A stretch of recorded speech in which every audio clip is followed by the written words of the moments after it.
नमस्कार दोस्तों, आज हम जयप्रकाश नारायण आंदोलन या संपूर्ण क्रांति के बारे में चर्चा करेंगे। 1971 के बाद देश की सामाजिक आर्थिक दशा में कोई सुधार नहीं हुआ, क्योंकि 1971 के आम चुनाव में सत्तारूढ़ कांग्रेस ने गरीबी हटाओ का नारा देकर लोकसभा में बहुमत प्राप्त कर केंद्र में सरकार का निर्माण किया। बांग्लादेश से आए शरणार्थियों के चलते अर्थव्यवस्था लड़खड़ा गई। अंतर्राष्ट्रीय स्तर पर भी बांग्लादेश की स्थापना के बाद संयुक्त राज्य अमेरिका ने भारत को हर तरह की सहायता पर भी पाबंदी लगा दी गई। अंतर्राष्ट्रीय बाजार में तेल की कीमतों में बहुत ज़्यादा वृद्धि हुई। भारत की आर्थिक स्थिति को असंतुलित कर दिया।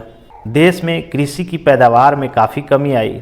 पूरे देश में असंतोष का माहौल था। मार्च 1974 में प्रदेश में बेरोजगारी और भ्रष्टाचार, भाई भतीजावाद, खाद्यान्न की कमी, कीमतों में हुई अप्रत्याशित वृद्धि के चलते बिहार के छात्रों ने सरकार के विरुद्ध आंदोलन छेड़ दिया। बिहार के छात्रों ने अपने आंदोलन की अगुवाई के लिए जयप्रकाश नारायण को आमंत्रित किया। जयप्रकाश नारायण ने छात्रों का निमंत्रण इस शर्त पर स्वीकार किया कि यह आंदोलन अहिंसक रहेगा, जो बिहार तक अपने को सीमित नहीं रखेगा। इसीलिए बिहार के छात्र आंदोलन ने एक राजनीतिक स्वरूप ग्रहण किया। जयप्रकाश नारायण के निवेदन पर जीवन के हर क्षेत्र से संबंधित लोग आंदोलन में कूद पड़े। जयप्रकाश नारायण ने बिहार की कांग्रेस सरकार को बर्खास्त करने की मांग कर सामाजिक, आर्थिक, राजनीतिक, सांस्कृतिक हर क्षेत्र में क्रांति का आह्वान किया। इसीलिए इसे संपूर्ण क्रांति के नाम से जाना जाता है। उनका उद्देश्य भारत में सच्चे लोकतंत्र की स्थापना करना था। 18 मार्च 1974 पटना में छात्रों द्वारा बड़े पैमाने पर प्रदर्शन बिहार सरकार के खिलाफ घेराव आंदोलन का आह्वान किया।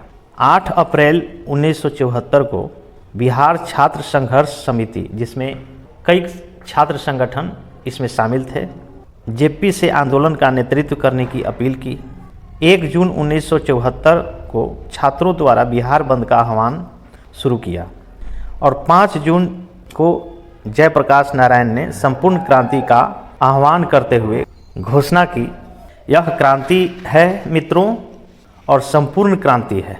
विधानसभा का विघटन मात्र इसका उद्देश्य नहीं है। हमारी मंजिल तो बहुत दूर है और हमें अभी बहुत दूर तक जाना है। भ्रष्टाचार मिटाना है, बेरोजगारी दूर करना है, शिक्षा में क्रांति लाना, ऐसे कई चीज़ें हैं जो आज की व्यवस्था से पूरी नहीं हो सकती, क्योंकि इस व्यवस्था की ही यह उपज है। वे तभी पूरी हो सकती है जब संपूर्ण व्यवस्था बदल दी जाए, और संपूर्ण व्यवस्था के परिवर्तन के लिए संपूर्ण क्रांति आवश्यक है। उसी ऐतिहासिक पटना के गांधी मैदान 5 जून 1974 को लाखों लोगों ने जात पात, तिलक, दहेज, भेदभाव छोड़ने का संकल्प लिया था। हजारों हजार ने अपने जनेऊ तोड़ दिए। नारा था, जात पात तोड़ दो, तिलक दहेज छोड़ दो, समाज के प्रवाह को नई दिशा में मोड़ दो। बिहार सरकार के विरुद्ध इस्तीफा के लिए घेराव, हड़ताल और संघर्ष का सिलसिला शुरू हुआ। इसके बावजूद सरकार ने इस्तीफा नहीं दिया। जयप्रकाश नारायण की इच्छा थी कि बिहार का यह आंदोलन देश के अन्य भागों में भी फैले। जब बिहार में जयप्रकाश नारायण के नेतृत्व में आंदोलन चल रहे थे, तो उसी समय रेलवे कर्मचारियों ने भी केंद्रीय सरकार के विरुद्ध एक राष्ट्रव्यापी हड़ताल का आह्वान किया। उस हड़ताल का व्यापक प्रभाव पड़ा। जयप्रकाश नारायण ने 1975 में दिल्ली में आयोजित संसद मार्च का नेतृत्व किया। राजधानी दिल्ली में अब तक इतनी बड़ी रैली का आयोजन कभी नहीं हुआ था। गुजरात, बिहार दोनों राज्यों के आंदोलन को कांग्रेस विरोधी आंदोलन माना गया। इंदिरा गांधी की मान्यता थी कि यह आंदोलन उनके प्रति व्यक्तिगत विरोध से प्रेरित थे, लेकिन 12 जून 1975 को इलाहाबाद उच्च न्यायालय ने एक ऐतिहासिक निर्णय दिया, इंदिरा गांधी के निर्वाचन अवैध है। इस निर्णय के बाद यह स्पष्ट हो गया, कानूनन इंदिरा गांधी सांसद नहीं रही। इस प्रकार एक बड़े राजनीतिक संघर्ष के लिए अब मैदान तैयार हो चुका था। जयप्रकाश नारायण के नेतृत्व में विपक्षी दलों ने इंदिरा गांधी के इस्तीफे के लिए दबाव डालना शुरू किया। दिल्ली के रामलीला मैदान में एक विशाल प्रदर्शन कर जयप्रकाश नारायण ने इंदिरा गांधी से इस्तीफे की मांग करते हुए राष्ट्रव्यापी सत्याग्रह की घोषणा की। उन्होंने अपने आह्वान में सेना और पुलिस तथा सरकारी कर्मचारियों को भी सरकार का आदेश नहीं मानने के लिए निवेदन किया। इंदिरा गांधी ने इस आंदोलन को अपने विरुद्ध एक षड्यंत्र मानते हुए 25 जून 1975 को देश में आपातकाल लगा दिया। राजनीतिक विरोधी नेताओं को जेल में डालना शुरू किया। उस वक्त एक कानून बनाया गया था केंद्र सरकार के द्वारा, Misa, maintenance of internal security act. इस कानून के तहत बड़े पैमाने पर नज़रबंदी, जेल, गिरफ्तारियां शुरू कर दी और इसी एक्ट के तहत लालू प्रसाद उस समय छात्र आंदोलन के नेतृत्व कर रहे थे, इनको अरेस्ट करके जेल में डाल दिया और उसी दिन तब उनकी बड़ी बेटी की जन्म हुई, इसीलिए उनकी बड़ी बेटी का नाम मीसा भारती नाम रखा गया। इस मीसा एक्ट का काफ़ी दुरुपयोग किया गया। राजनीतिक कार्यकर्ता अपनी गिरफ्तारियों को चुनौती भी न्यायालय में नहीं दे सकते थे। 1975 के आपातकाल के दौरान सरकार द्वारा इतनी ज्यादतियाँ की गई जिनका उदाहरण लोकतांत्रिक देशों में नहीं मिलता। आपातकाल ने भारतीय लोकतंत्र की कमजोरियों को उजागर कर दिया। सही अर्थ में आपातकाल के दौरान भारत लोकतांत्रिक नहीं रह गया था।